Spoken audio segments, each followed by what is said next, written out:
విద్యార్థులు వారి యొక్క తల్లిదండ్రులు కేవలం ఇంజనీర్లు డాక్టర్లు మాత్రమే అయ్యేలా చదివించకుండా సమాజానికి పేదలకు సేవ చేయాలన్న ఉద్దేశం ఉన్నట్లయితే UPS civil services IAS IPS IFS మొదలైనటువంటి వాటిలో 20 నుండి 30 ప్రభుత్వ శాఖల్లో ఉద్యోగాల కోసం ప్రయత్నించాలని వక్సాస్తుల సర్వే కమిషనర్ పరిశీలనాధికారి షేక్ షరీన్ బేగం అన్నారు. విజయవాడలోని Siddhartha academy of general and technical education స్థాపించి 50 సంవత్సరాలైన సందర్భంగా స్వర్ణోత్సవాలు జరుపుకుంటున్నటువంటి కానూరులోని కేసీపీ సిద్ధార్థ పాఠశాలలో హిందీ విభాగంలో కవితా వచన్, వాద్ వివాద్ ప్రతియోగిత, ఆంగ్ల విభాగంలో స్టోరీ టెల్లింగ్ మొదలైన అంశాల్లో గుంటూరు, కృష్ణా, ఎన్టీఆర్ జిల్లాలకు చెందిన సిబిఎస్ఈ పాఠశాల విద్యార్థులు పోటీలకు నిర్వహించారు. 15 పాఠశాల విద్యార్థులు ఈ పోటీలో పాల్గొన్నారు. ఈ కార్యక్రమానికి వక్స్ ఆస్తుల సర్వే కమిషనర్ పరిశీలనాధికారి షేక్ షరీన్ బేగ్ విచ్చేశారు.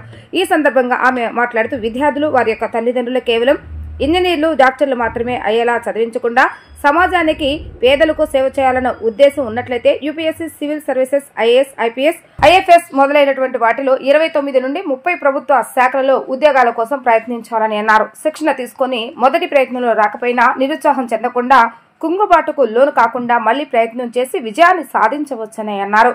క్రమశిక్షణ సత్ప్రవర్తనతో విద్యార్థులు మెలగాలని అన్నారు. తల్లిదండ్రులు ఉపాధ్యాయులు కలిసి భావి భారత పౌరులైన విద్యార్థులను దేశం గర్వించేలాగా సరైన మార్గదర్శకత్వంతో సానుకూల దృక్పథంతో ఎదిగేలా చేయవలసిన బాధ్యత ఉందని అన్నారు. ఈ పాఠశాలలో చదువుకుని ఉన్నత స్థానాలు అధిరోహించిన doctor Tarun Kakani, doctor Saritha, doctor Rahul, Gorantla Prithvi, doctor Vamsi మొదలైన పూర్వ విద్యార్థులను కొందరిని ముఖ్య అతిథుల చేతుల మీదుగా సన్మానించారు. ఈ కార్యక్రమంలో సిద్ధార్థ అకాడమీ సంయుక్త కార్యదర్శి నిమ్మగడ్డ లలితా ప్రసాద్, సిద్ధార్థ అకాడమీ పాలనాధికారి మోహన్ రావు, పాఠశాల కన్వీనర్ వీరపనేని శశికళ, ప్రిన్సిపల్ సాయి కృష్ణ, వివిధ పాఠశాల విద్యార్థులు, తల్లిదండ్రులు, ఉపాధ్యాయులు పాల్గొన్నారు.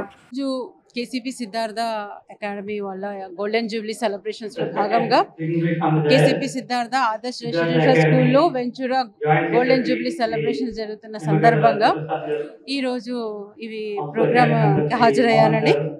చాలా సంతోషంగా అనిపించింది. చాలా పెద్ద క్యాంపస్లో పిల్లలు ఆల్రౌండర్స్గా తయారు చేసే స్కూల్ ఇది.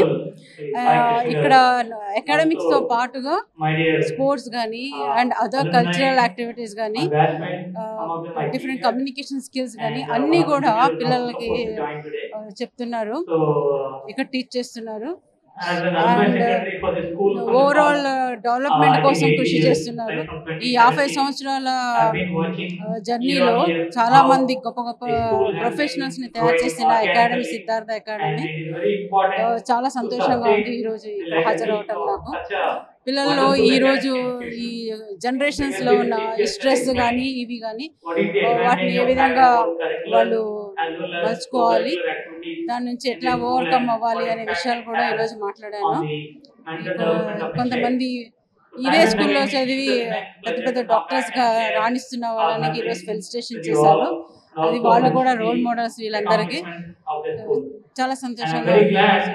అండ్ ఇలాగే పిల్లలందరూ కూడా బంగారు భవిష్యత్తు చేసుకోవాలని మన ఆనరబుల్ సీఎం గారు కూడాను క్వాంటమ్ వ్యాలీ తీసుకొచ్చి ఇక్కడ మనకు కొత్త ఆపర్చునిటీస్ క్రియేట్ చేయబోతున్నారు. అవన్నీ కూడా సద్వినియోగం చేసుకొని వాళ్ళ యొక్క భవిష్యత్తుని బంగారు భవిష్యత్తుగా మలుచుకోవాలని చెప్పి మన ఆనరబుల్ సీఎం గారి విజనరీ జర్నీలో మనం కూడా భాగమై దాని యొక్క ఫలితాలను పొందాలని ఆశిస్తున్నాం. Thank you.